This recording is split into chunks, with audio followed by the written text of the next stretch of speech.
ആത്മീയ കഥകളുടെ പുതിയൊരു അധ്യായത്തിലേക്ക് ഏവർക്കും സ്വാഗതം.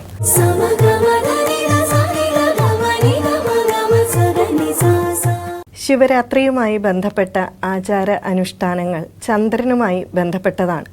നമുക്കെല്ലാവർക്കും അറിയാം, ചന്ദ്രന് 16 കലകളാണ് ഉള്ളത്. ഓരോ ദിവസവും ഓരോ കലകളായിട്ട് കുറഞ്ഞു വരുന്നു.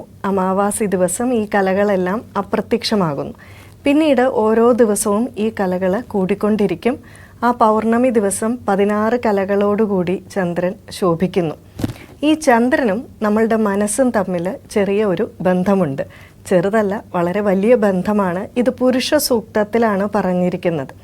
ചന്ദ്രമാ മനസ്സോ ജാതഃ, അതായത് നമ്മളുടെ മനസ്സിൻ്റെ അധിദേവതയാണ് ചന്ദ്രൻ.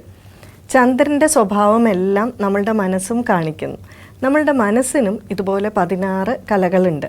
ചന്ദ്രന് വൃദ്ധിക്ഷയം ഉണ്ടാകുന്നത് പോലെ ഈ 15 ദിവസവും അല്ലെങ്കിൽ അടുത്ത 15 ദിവസവും നമ്മുടെ മനസ്സിന് മാറ്റമുണ്ടാകുന്നുണ്ട്. കലകൾ കുറയും തോറും നമ്മളുടെ മനസ്സിനും മാറ്റമുണ്ടാകുന്നു. കുറച്ച് സങ്കീർണതകളൊക്കെ ഉണ്ടാകുന്നു. അല്ലെങ്കിൽ കലകൾ വർദ്ധിക്കുമ്പോൾ നമുക്ക് കൂടുതൽ ചൈതന്യവും ഊർജവും ഒക്കെ ഉള്ളതായിട്ട് തോന്നുന്നു. അപ്പോൾ ശിവരാത്രി അനുഷ്ഠിക്കുന്നത് അമാവാസിയുടെ തൊട്ട് തലേ ദിവസമാണ്. അന്ന് ചന്ദ്രൻ്റെ അവസ്ഥ എന്താണ്? കലകളെല്ലാം പോയി വളരെ ക്ഷീണിതനായിട്ട് നിൽക്കുന്ന ഒരു അവസ്ഥയിലാണ്. ഇത് തന്നെയാണ് നമ്മളുടെ അവസ്ഥയും, അതായത് നമ്മളുടെ മനസ്സിൻ്റെ അവസ്ഥയും. ഈ സമയത്ത് തമോ ഗുണങ്ങൾ നമ്മളുടെ ശരീരത്തിലേക്കും മനസ്സിലേക്കും പ്രവേശിക്കാൻ സാധ്യതയുണ്ട്. ഇവയെ വേണമെങ്കിൽ ഏകാദശ രുദ്രന്മാർ എന്നൊക്കെ പറയാറുണ്ട്. ഈ ഏകാദശ രുദ്രന്മാർ തമോ ഗുണ പ്രധാനികളാണ്. ഇവ നമ്മളുടെ മനസ്സിലേക്കും ശരീരത്തിലേക്കും പ്രവേശിച്ചാൽ നമ്മളുടെ ചിന്തകളെയെല്ലാം അത് ബാധിക്കാൻ സാധ്യതയുണ്ട്. അതുകൊണ്ടാണ് അന്നേ ദിവസം നമ്മളുടെ ശക്തി വർദ്ധിപ്പിക്കാൻ, ചൈതന്യവർദ്ധനവിനായിട്ട് ഈശ്വര ഭജനം ചെയ്തുകൊണ്ടിരിക്കണം എന്ന് പറയുന്നത്. പ്രധാനമായിട്ടും ഇവിടെ നമ്മൾ ശ്രദ്ധിക്കേണ്ടത് മനസ്സിനെയാണ്. എല്ലാ ചിന്തകളും മനസ്സിലാണ് ശരിയായിട്ട് രൂപപ്പെടുന്നത്. അതുകൊണ്ടാണ് ഭഗവത്ഗീതയിൽ മനസ്സിൻ്റെ കാര്യമെല്ലാം പറഞ്ഞപ്പോൾ ഭഗവാൻ പറയുമ്പോൾ അർജുനൻ പറയുന്നുണ്ട്, എൻ്റെ ഭഗവാനെ, ഈ മനസ്സെന്ന് പറയുന്ന സാധനത്തിനെ നിയന്ത്രിക്കുക, ചഞ്ചലം ഹി മനഃകൃഷ്ണ എന്നാണ് പറയുന്നത്. ഇതിനെ പിടിച്ചുകെട്ടാൻ വളരെയധികം ബുദ്ധിമുട്ടാണ് എന്ന്. അപ്പോൾ അതുകൊണ്ട് തന്നെ ഈ മനസ്സിനെ നിയന്ത്രിക്കുക എന്നുള്ളതാണ് ശിവരാത്രിയുടെ ഏറ്റവും പ്രധാനമായിട്ടുള്ള ഉദ്ദേശം. 3 തരത്തിലുള്ള മനുഷ്യർ ഉണ്ടെന്നാണ് പറയുന്നത്. ഒന്ന്, എല്ലാത്തിലും ഇങ്ങനെ ശ്രദ്ധിച്ച് ഒരു കഥാപാത്രമായി ശ്രദ്ധ കേന്ദ്രീകരിച്ചുകൊണ്ട് നടക്കുന്നവർ. 2, ഏതെങ്കിലും ഒന്നിൽ മാത്രം ശ്രദ്ധ കേന്ദ്രീകരിച്ചുകൊണ്ട് നടക്കുന്നവർ. 3-മത്തേത് ഒന്നിലും ശ്രദ്ധ പതിയാതെ നടക്കുന്നവർ. ഇതിലാദ്യം പറഞ്ഞ കൂട്ടർ ആരാണ്? പല കാര്യങ്ങളിൽ ഒരേ സമയം ശ്രദ്ധയൂന്നി ഇങ്ങനെ നടക്കുന്നവരാണ്. ഇവരെല്ലായ്പ്പോഴും സമൂഹത്തിലെല്ലാവരും ശ്രദ്ധിക്കപ്പെടുന്ന ആൾക്കാരായിരിക്കും. സമൂഹത്തിൽ കുറച്ച് മാനിക്കപ്പെടുന്ന ആൾക്കാരൊക്കെ ആയിരിക്കും. കാരണം ധാരാളം കാര്യങ്ങൾ അവർ ചെയ്യുന്നുണ്ട്. ഈ 3-മത്തെ കൂട്ടർ ഇതുപോലെ തന്നെയാണ്. അവരൊന്നിലും ശ്രദ്ധ പതിപ്പിക്കില്ല. എങ്ങനെയാണ്? ഒരു കാര്യം ചെയ്യുമ്പോൾ അവരുടെ മനസ്സ് മുഴുവൻ അടുത്ത കാര്യത്തിലായിരിക്കും. ഇങ്ങനെ ചാടി ചാടി നടക്കും. അടുത്ത കാര്യം ചെയ്യുമ്പോഴോ അതിൽ ശ്രദ്ധ വരില്ല, അതിൻ്റെ അടുത്ത കാര്യത്തിൽ ചെയ്യും. ഈ 1-മത്തെ കൂട്ടരും 3-മത്തെ കൂട്ടരും ശ്രദ്ധിക്കുന്നത് എന്താണ്? 2-മത്തെ കൂട്ടർ ആവാൻ വേണ്ടിയിട്ടാണ്. ഏതൊരു കാര്യം ചെയ്താലും വളരെ ശ്രദ്ധയോടുകൂടി ചെയ്യുക. ഇവിടെ എന്താണ് വരുന്നത്? മനസ്സിൻ്റെ ഭാവമാണ് ഏറ്റവും പ്രധാനമായിട്ട് വരിക. മനസ്സിനെ കേന്ദ്രീകരിക്കുക എന്നുള്ളതാണ്. അതുകൊണ്ട് തന്നെ നമ്മൾ ഈശ്വര ഭജനം ചെയ്യുമ്പോൾ എന്താണ്? ഈശ്വരനെ തന്നെ ചിന്തിച്ചു കൊണ്ടിരിക്കുമ്പോൾ ആ ഏകാഗ്രത എന്ന് പറയുന്ന ഒരു ശീലം നമ്മുടെ ഉള്ളിൽ ഉണ്ടാക്കപ്പെടും. അതിന് നമ്മൾ ആദ്യം ചെയ്യേണ്ടത് നമ്മളുടെ ഹൃദയത്തെ വിശാലമാക്കുക എന്നുള്ളതാണ്. ഇപ്പോൾ സമുദ്രജലമാണെങ്കിലും ശരി, നമ്മൾ കയ്യിൽ കൊണ്ടുപോകുന്ന പാത്രത്തിൻ്റെ അനുസരിച്ച് നമുക്ക് എടുക്കാൻ സാധിക്കും. അതുപോലെ നമ്മുടെ ഉള്ളിൽ ആ ഈശ്വരൻ മനസ്സിൽ വസിക്കണമെങ്കിൽ എന്ത് ചെയ്യണം? നമ്മളുടെ മനസ്സ് സങ്കുചിതമാക്കരുത്, വളരെയധികം വിശാലമാക്കണം. എല്ലാവരെയും ഒരുപോലെ കാണാനും സ്നേഹത്തോടെ പെരുമാറാനുമുള്ള രീതിയിൽ മനസ്സിനെ വിശാലമാക്കുക തന്നെ വേണം. അതുകൊണ്ടാണ് ഈ ഭക്തിയുടെ ഭാവം വളരെ വ്യത്യാസപ്പെട്ടിരിക്കുന്നു എന്ന് പറയുന്നത്. വെറുതെ ആചരണ പദ്ധതികളെല്ലാം ചെയ്താൽ അത് ഭഗവാനോടുള്ള യഥാർത്ഥ ഭക്തിയാവില്ല.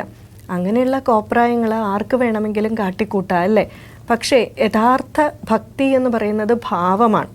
ഇപ്പം ദീപം തെളിയിച്ചു എന്ന് പറഞ്ഞാൽ, അല്ലെങ്കിൽ ദീപമെന്ന് പറഞ്ഞാൽ അവിടെ വെളിച്ചമുണ്ടാവില്ല. മരുന്നിൻ്റെ പേരുകൾ പറഞ്ഞാൽ നമുക്ക് അസുഖം മാറുമോ? ആ മരുന്ന് നമ്മൾ കഴിക്കണം. അതുപോലെ തന്നെയാണ് ഭാവത്തിന് ഏറ്റവും വലിയ പ്രാധാന്യമുള്ളത്. ഈ ഭാവം എന്ന് പറയുന്നത് എവിടെ നിന്നാണ് വരുന്നത്? മനസ്സിൽ നിന്നാണ് വരുന്നത്. ഈ ഭാവത്തിന് എത്ര പ്രാധാന്യമുണ്ട് എന്നുള്ളത് അന്നമാചാര്യ കാണിച്ചു തരുന്നുണ്ട്. അന്നമാചാര്യയ്ക്ക് മഹാദേവന് അഭിഷേകം ചെയ്യണം. എവിടെ പോയി ജലം എടുത്താലും ആ ജലമെല്ലാം അശുദ്ധമാണെന്നാണ് അദ്ദേഹത്തിൻ്റെ തോന്നൽ. എന്തുകൊണ്ടാണ്? ഗംഗാജലം എടുത്താലും അദ്ദേഹം പറയുന്നത് എന്താണ്? അതിൽ മത്സ്യങ്ങളൊക്കെ ഉണ്ട്, തവളകളുണ്ട്, എല്ലാം അശുദ്ധമാണ്. ചുരുക്കം പറഞ്ഞാൽ അദ്ദേഹം പറയുന്നു, എനിക്ക് അങ്ങേക്ക് സമർപ്പിക്കാൻ, അഭിഷേകം ചെയ്യാൻ ഏറ്റവും പരിശുദ്ധമായിട്ടുള്ള ജലം എൻ്റെ കണ്ണുനീര് മാത്രമാണ് എന്ന്. ഇവിടെ ആ അന്നമാചാര്യയുടെ മനസ്സിൻ്റെ ഭാവമാണ് ഏറ്റവും പ്രധാനമായിട്ട് കാണിക്കുന്നത്. ഈ ഒരു ഭാവത്തോടു കൂടി നമ്മൾ ഭഗവാനെ സ്തുതിക്കണം. ആ ചന്ദ്രൻ്റെ മനസ്സിൻ്റെ, നമ്മളുടെ ചന്ദ്രൻ്റെ ഭാവം പോലെ തന്നെ മനസ്സിനും ഏറ്റക്കറച്ചിലുകൾ ഉണ്ട് എന്ന് പറഞ്ഞു. ആ ഭാവം പോലെ തന്നെ മനസ്സിനെ നിയന്ത്രിച്ച് ഏകാഗ്രതയോടുകൂടി നമ്മൾ ഇരുന്നാൽ ആ ഈശ്വര സാന്നിധ്യം നമുക്ക് തിരിച്ചറിയാൻ സാധിക്കും. മനസ്സിൻ്റെ ഭാവത്തിന് ഇത്രമാത്രം പ്രത്യേകത ഉണ്ടെന്ന് പറയുന്നതിന് കാരണം, ഒറ്റ നോട്ടത്തിൽ നമ്മൾ നോക്കുമ്പോൾ എല്ലാവരും ഭക്തന്മാരായിട്ട് തോന്നും. പക്ഷേ അടുത്ത് ചെല്ലുമ്പോഴാണ് അവരുടെ ഭക്തിയുടെ ആഴം നമുക്ക് മനസ്സിലാകുന്നത്. ഒരു ഉദാഹരണത്തിന്, ഒരു ഇരുമ്പുണ്ടയും ഒരു കരിയിലയും എടുത്ത് വയ്ക്കുക. കാറ്റില്ലെങ്കിൽ അവ രണ്ടും അതുപോലെ ഇരിക്കും. കാറ്റുണ്ടെങ്കിലോ കരിയില പറന്നു പോകും. അതുപോലെയാണ് പ്രശ്നങ്ങളൊന്നും ഇല്ലാതിരിക്കുമ്പോൾ എല്ലാവരും ശാന്തമായിരിക്കും. പ്രശ്നങ്ങൾ വരുമ്പോഴാണ് അതിനോട് ഓരോരുത്തരും പ്രതികരിക്കുന്നത് എങ്ങനെയാണ് എന്ന് മനസ്സിലാക്കുക. ഈശ്വരനിൽ ഉറച്ച് വിശ്വസിക്കുന്നവൻ, അല്ലെങ്കിൽ ആ ഈശ്വരൻ്റെ അനുഗ്രഹത്തെപ്പറ്റി ബോധ്യമുള്ളവൻ ചഞ്ചലതയോടുകൂടി പെരുമാറുകയില്ല. അവൻ ഉറച്ച നിശ്ചയദാർഢ്യത്തോടുകൂടി ഭഗവാൻ എനിക്ക് കൂട്ടുണ്ട്, തുണയുണ്ട് എന്നുള്ള ഭാവത്തിൽ ഇരിക്കും. അതുകൊണ്ടാണ് ഭക്തന്മാരിൽ പോലും ഭേദമുണ്ട് എന്ന് പറയുന്നത്, നമ്മളുടെ മനസ്സിലെ ചിന്തകൾക്കും പ്രത്യേകതയുണ്ട് എന്ന് പറയുന്നത്. ഇനി നിങ്ങളെല്ലാവരും ചിത്രഗുപ്തൻ എന്ന ഒരു പേര് കേട്ടിട്ടുണ്ടായിരിക്കും അല്ലേ?